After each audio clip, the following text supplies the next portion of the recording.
নমস্কার। কথা অমৃত ইউটিউব চ্যানেলে আপনাকে স্বাগত। আমরা প্রতিদিন ঘুম থেকে ওঠার পরে আমাদের মনে হাজার হাজার চিন্তা ভিড় করে। একটা চিন্তার থেকে আরেকটা চিন্তা, আরেকটা চিন্তা, এরকম চিন্তা সবসময় চলতেই থাকে। এই চিন্তার সমুদ্রে আমরা সবসময় নিমজ্জিত হয়ে থাকি এবং এই জন্য আমরা সবাই খুব ক্লান্ত, খুব বিমর্ষ হয়ে থাকি।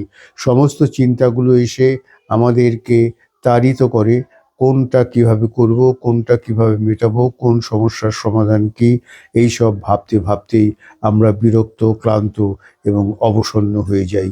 এর সবগুলোই যে যুক্তিযুক্ত, সবগুলোই যে প্রয়োজন আছে এমন কিছু নয়। কিছু অপ্রয়োজনীয় চিন্তাও আমাদের মাথার মধ্যে ঘুরে বেড়ায়।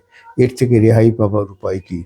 রেহাই পাবার উপায় সম্পর্কে যেটা বলা যেতে পারে, ভোরবেলায় ঘুম থেকে উঠে প্রথমেই আপনি সারাদিনের যা যা অত্যন্ত প্রয়োজনীয় যে কাজগুলো আপনার জীবনের জন্য, আপনার জীবনযাপনের জন্য অবশ্যই প্রয়োজন, তার একটা তালিকা করুন এবং অপ্রয়োজনীয় চিন্তাগুলোকে সেখান থেকে আস্তে আস্তে কাটছাঁট করুন এবং বাদ দিয়ে দিন।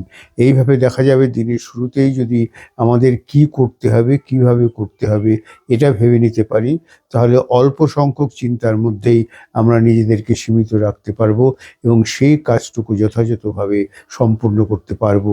তাহলে বাজে চিন্তা বা বেশিরভাগ চিন্তা যেগুলো আমাদেরকে পীড়িত করে সেগুলো আমাদের ধারে কাছে আসবে না এবং এলেও সেগুলো থেকে আমাদের মন সরিয়ে নিয়ে আমাদের নিজস্ব যে চিন্তাধারা প্রয়োজনীয় সেখানেই আমাদেরকে নিযুক্ত রাখতে হবে। এবং এটা ভালোভাবে করার জন্য আমাদের শারীরিক সুস্থতাটা খুব দরকার।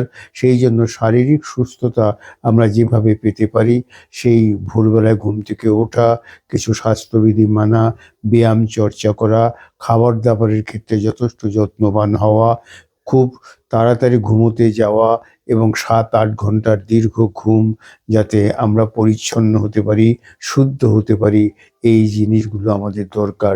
নইলে এই চিন্তার সমুদ্রে আমাদের কুরে কুরে আমরা অবসন্ন, হতাশ, বিপন্ন হয়ে যাই। এর থেকে মুক্তি পাওয়ার জন্য এই যে কথাগুলো বললাম এগুলো আপনারা করে দেখতে পারেন, হয়তো নিশ্চয়ই ফল পাবেন।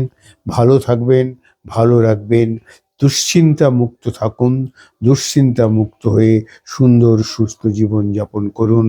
ভালো থাকুন, ভালো রাখুন।